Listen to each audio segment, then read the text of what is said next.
ይህንን ቪዲዮ አንድ ጊዜ ልብ ብላችሁ ተመልከቱ። አንድ ጊዜ አንድ ነገር እንደሆነ ይመኑት። እየተደነሳችሁ ከካንሰር ነፃ ትወጣለህ። አሜን በል። ልክ እየደነስክ ኤችአይቪን ለቋል። እየተደነሳችሁ 100 ሚሊዮን ይገባባል። እዚህ መጣችሁ ጌታ ልታመልኩ ነው። ምን ዳንስ ነው? ፕሮፌቲክ ትንቢታዊ ዳንስ። ሰላም ለእናንተ ይሁን። የአባቴ ብሩካን የጌታዬ የኢየሱስ ክርስቶስ ባሪያ ወርቅነህ ዳመሳ ነኝ። ዛሬ ደግሞ ወደ ቃሉ እንመለስ በሚል ርዕስ የተዘጋጀውን ወቅታዊ መልእክት ይዤላችሁ መጥቻለሁ። ጆሮአችሁንና ልባችሁን ከፍታችሁ እንድትሰሙኝ በጌታዬ በኢየሱስ ክርስቶስ ስም እጠይቃለሁ። ለመነሻዬ የማነበው የይሁዳ መልእክትን ነው የማነበው። የይሁዳ መልእክት ጥቂት መጽሐፍ ነው፣ አንድ ምዕራፍ አይሞላም። ቁጥር 17 ላይ እንዲህ የሚል አለ። እናንተ ግን ወዳጆቼ ሆይ አስቀድሞ በጌታችን በኢየሱስ ክርስቶስ ሐዋርያት አፍ የተነገረውን ቃል አስቡ የሚል ቃል አለ። እነዚህ ይሁዳ መልእክቱን የጻፈላቸው ሰዎች አስቀድሞ የሰሙት ቃል አለ። ቃሉን ደግሞ የሰሙት ከጌታችንና ከመድኃኒታችን ከኢየሱስ ክርስቶስ ሐዋርያት አፍ ነው የሰሙት። የጌታችንና የመድኃኒታችን የኢየሱስ ክርስቶስ ሐዋርያት የሰው ሐሳብ ያልተቀላቀለበትን፣ ውሸት ያልተቀላቀለበትን፣ የሰይጣን ክፋትና ተንኮል ያልተቀላቀለበትን፣ ያልተበረዘና ያልተከለሰ የጠራውን የክርስቶስ ወንጌል ወይም የሕይወትን ቃል ነው የነገሯቸው። በተጨማሪም ከነሱ በኋላ እንደ ጌታ ሐዋርያት ልባቸው በእግዚአብሔር እውነት የተሞላ ሳይሆን በምኞታቸው የተሞሉትን ምኞታቸውን የሚያውጁ ስቶ የሚያስቱ ሾልኮ እንደሚገቡባቸው አስቀድሞ የጌታ ሐዋርያት ነግሯቸው ነበር። በእንደዚህ አይነት ሁኔታ ላይ ያለ ሾልኮ ይገባሉ ተብሎ አስቀድሞ የተነገረው የራሳቸው ምኞት የተሞሉ በምኞታቸው የሚነዱ የተሞሉትን ምኞታቸውን የሚናገሩ ሾልኮ ገቡባቸው። እነዚህ ይሁዳ የጻፈላቸው ወገኖች አስቀድሞ በጌታችን ከመድኃኒታችን ከኢየሱስ ክርስቶስ ሐዋርያት አፍ የሰሙትን ቃል ከልባቸው የሚያጠፋ ብሎም የሚያስረሳ ከንቱ ቃል የሚናገሩ ሰዎች ሾልኮ ገቡባቸው።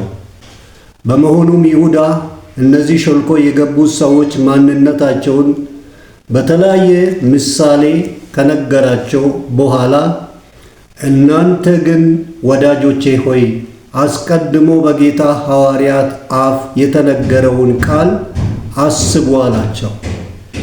ይሄ የማስጠንቀቂያ መልእክት በዚህ ዘመንም በምድር ላይ ያለችውን የክርስቶስን አብያተ ክርስቲያናት የሚመለከት ማስጠንቀቂያ ነው። ምኑ?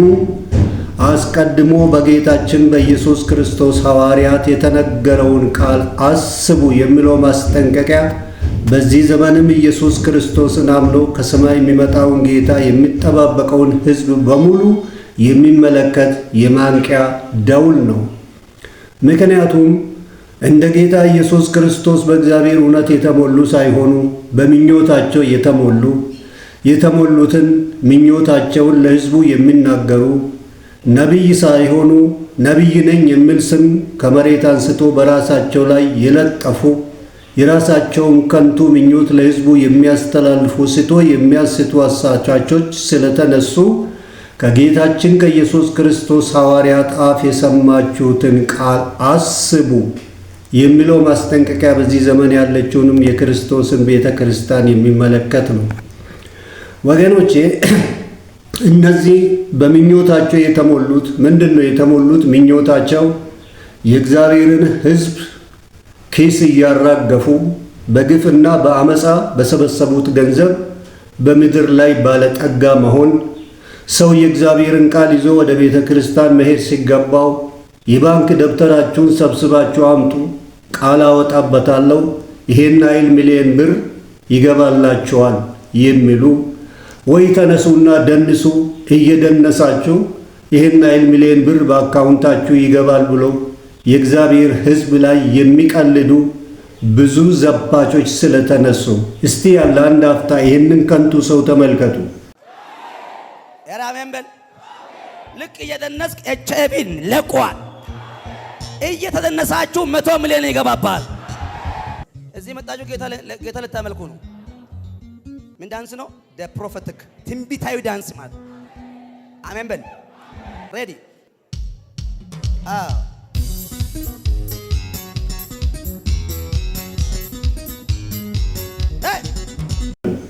ይሄ ሰው የሚናገረውን ገለባ ንግግር ተመልከቱ። ሐሰተኛ ነቢያት የሚናገሩት ንግግር ምንጊዜም ገለባ ነው። ሐሰተኛ ነቢያት የሚናገሩት ንግግር ገለባ መሆኑን የተናገርኩት እኔ ሳልሆን አምላካችን የሰራዊት ጌታ እግዚአብሔር ገለባ ነው አለ። የነሱን ቃል የእግዚአብሔር ቃል በትንቢተ ኤርምያስ ምዕራፍ 23 ቁጥር 29 ላይ ስለ ሐሰተኛ ነቢያት ሲናገር ገለባ ከስንዴ ጋር ምን አለው? በአሁኑ ቃሌ እንደ እሳት ድንጋዩን እንደሚያደቅ መዶሻ አይደለችምን? ይላል የሰራዊት ጌታ እግዚአብሔር። ቃሌ እንደ እሳት ነው አለ። እሳት ብረትን ያቀልጣል። ቃሌ መዶሻ ነው አለ። ደንዳናውን ልብ ፍርክስክሱን ያወጣል። ስለዚህ ወገኖቼ ወደ ቃሉ ብንመለስ፣ እንደ እሳት በሆነው በእግዚአብሔር ቃል ብንሞላ፣ ድንጋዩን እንደሚያደቅ መዶሻ በሆነው በአምላካችን ቃል የተሞላ ልብ ቢኖረን ሐሰተኛ ነቢያት የሚናገሩት ከንቱ ቃል የሚቀበል ልብ የለንም። ለመሆኑ እነዚህ ሐሰተኛ ነቢያቶች ሁል ጊዜ የሚሰብኩት ስለ ብር ነው። እሱ ቃል ስላወጣ ብዙ ሚሊዮን ብር በባንክ አካውንታችሁ ሊያስገባ እንደማይችል ያውቃል። እናንተን ኪስ አራግፎ ለመልቀቅ። ለመሆኑ አንተ ሰው ጆይ ጭሮ የምትባል ሰው በተአምር ይህን ኃይል ገንዘብ ማስመጣት የምትችል ከሆነ አገልግሎቴን ደግፉ ብለህ በቴሌቪዥን ላይ በዚህ አካውንት አስገቡልኝ ምን አመጣው? በተአምር አታስገባም ለአገልግሎት? ወገኖቼ የጌታ ሐዋርያት ምን ይላሉ? ሐዋርያው ጳውሎስ ፊልጵስዩስ ምዕራፍ 3 ቁጥር 19 እስከ 20 ላይ ባለው ቦታ ላይ ሆዳቸው አምላካቸው ክብራቸው በነውራቸው ስለሆኑ ሰዎች ከተናገረ በኋላ እኛ ግን አገራችን በሰማይ ነው ይላል። ወንድሜ አንተ አገር አለህ በሰማይ፣ እህቴ በሰማይ አገር አለች። የጌታችን የመድኃኒታችን የኢየሱስ ክርስቶስ ትምህርትም ሆነ የእሱ ሐዋርያት ትምህርታቸው ቃላቸው የሰው ልብ ይዞ ወደ ሰማይ የሚሄድ እንጂ የሰው ልብ ከምድር ጋር ብረት ከማግኔት ጋር እንደሚጣበቅ ከምድር ጋር የሚያጣብቅ ንግግር አይደለም። ወደ ቃሉ እንመለስ። እኛ አገር አለን በሰማይ፣ መንግሥቷ የማይገረሰስ ግዛቷ በማንም የማይደፈር አገር አለን። የማይደፈርስ ሰላም ያለባት፣ ምንጩ የማይደርቅበት፣ ለዘላለም እንደ ጅረት ውሃ የሚፈስ ሰማያዊ ደስታ ያለበት አገር በላይ በሰማይ አለን። አዳኛችን ይመጣል። ስለ ምድር የሚሰብኩ ለራሳቸው በምድር ቀርቶ እናንተን በምድር ሊያስቀሩ ነውና ወገኖቼ ወደ ቃሉ ተመለሱ። ሐዋርያው ጳውሎስ እንደገና ዕብራውያን ምዕራፍ 13 ቁጥር 5 ላይ አካሄዳችሁ ገንዘብን ያለመውደድ ይሁን፣ ያላችሁ ይብቃችሁ፣ እርሱ ራሱ አልተውህም ከቶ አልለቅህም ብለዋልና ይላል። ክብር ለእግዚአብሔር ይሁን። እንዴት ደስ የሚል ቃል ነው! አካሄዳችሁ ገንዘብን ያለመውደድ ይሁን፣ ያላችሁ ይብቃችሁ፣ እርሱ ራሱ አልተውህም አልለቅህም ከቶ አልለቅም ብለዋልና ይላል። እህቴ እውነቱ ይሄ ነው። ይህንን ልንገርሽ፣ አምላክሽ የሞተልሽ ጌታ፣ ለራሱ ታርዶ በጨካኙ ዲያብሎስ ከመታረድ ያዳነሽ ጌታ አልተውሽም ከቶ አልለቅሽም ይልሻል። ወንድሜ ይሄንን ስማ፣ ወደ ቃሉ እንመለስ። አካሄዳችሁ ገንዘብን ያለመውደድ ይሁን፣ ያላችሁ ይብቃችሁ፣ እርሱ ራሱ አልተውህም ከቶ አልለቅህም ብለዋልና ይላል። ለመሆኑ ማን ነው እሱ? አልተውህም ከቶ አልለቅህም የሚልህ እሱ ማን ነው? እሱ እኮ እስራኤል ውሃ አጥቶ በምድረ በዳ በሚጮህበት ጊዜ ቃል ተናግሮ ከአፉ በሚወጣ ቃል አለትን ሰንጥቆ ምድረ በዳን ወንዝ በወንዝ ያደረገው ተአምር ሰሪው የሰራዊት ጌታ እግዚአብሔር አልተውህም ከቶ አልለቅህም ይልሃል። የሚላስ የሚቀመስ ባሌለበት ጭው ባለ ምድረ በዳ ላይ መና የተባለውን እንጀራ ከሰማይ እያዘነበ 40 ዓመት ሕዝቡን የመገበው የሰራዊት ጌታ እግዚአብሔር አልተውህም ከቶ አልለቅህም ብለዋልና ይላል። የኔ ወንድም ይሄንን የከበረ ክዳን ከስንት ሚሊዮን ብር ጋር ነው የምታወዳድረው? ይሄንን የከበረ ክዳን ከስንት ትሪሊየን ብር ጋር ነው የምታወዳድረው? ሐሰተኛ ነቢያቶች እንደሚናገሩ ብዙ ሚሊዮን ብር ቢገባ ከሞት ያድነሃል፣ ከጥፋት ያድነሃል። ይሄ ክዳን ግን አልተውህም ከቶ አልለቅም የሚለው ክዳን ከሞት ያድነሃል፣ ከቁጣ ያድነሃል። ጋሻ ሆኖ ከሚወረወር የሰይጣን የዲያብሎስ ፍላጻ ይጠብቀሃል። ይሄ ክዳን አልተውህም ከቶ አልለቅም የሚለው ይሄ ክዳን ድልድይ ሆኖ ክፉን ዘመን ያሻግረሃል። አምላካችን አይተወንም ከቶ አይጥለንም። አልተውህም ከቶ አልጥልህም ስል ምን ማለቱ ነው? ስርብህ እኔ እመግብሃለሁ ማለቱ ነው። አልተውህም ከቶ አልጥልህም ስል ምን ማለቱ ነው? ብትወድቅ አልተውህም፣ በምሕረት እጆቼ ደግፌ አነሳሃለሁ ማለቱ ነው። ስለዚህ ወገኖች እኛ እንግዳ ነን። እነዚህ ሰዎች በምድር ቀርቶ እናንተን በምድር ሊያስቀሩ እንጂ ይሄን ያክል ሚሊየን ብር በነሱ ከንቱ ትንቢት ወደ አካውንታችሁ የሚገባ ነገር የለም። እናንተን ለመዝረፍ የታጠቁ ናቸው። ኪሳቸውን አራግፎ ሊለቁ የታጠቁ ጨካኝ ተኩላዎች ናቸው። ስለዚህ ወደ ቃሉ እንመለስ። ቃሉ ከጥፋት ይጠብቀናል። አምላካችን እግዚአብሔር ከእናንተ ጋር ይሁን። እግዚአብሔር አይተዋችሁም፣ ከቶ አይጥላችሁም። ክፉን ዘመን ሊያሻግራችሁ አምላካችን የታመነ ነው። ጌታችን ኢየሱስ ክርስቶስ አስቀድማችሁ የእግዚአብሔር መንግሥቱንና ጽድቁን ፈልጉ፣ ይሄ ሁሉ ይጨመርላችኋል ያለው ጌታ እሱ የታመነ ነው።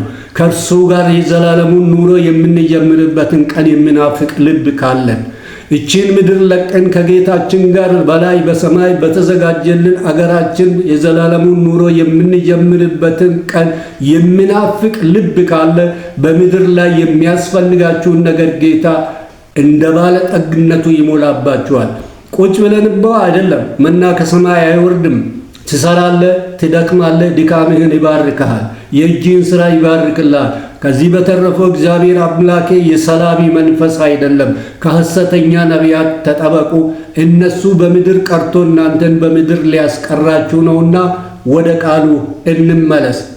ዛሬ እነሱ የሚናገሩትን ከንቱ ንግግር ልባችን ለመቀበል የቻለው ለምንድን ነው ቢባል ለብዙ ዓመት መጽሐፍ ቅዱስን ብድግ አድርጎ ማንበብ ትቶ እነሱ የሚናገሩትን በቴሌቪዥን በአካልም እዛ በመገኘት በእነሱ ከንቱ ተስፋ ስለተሞላን ነው።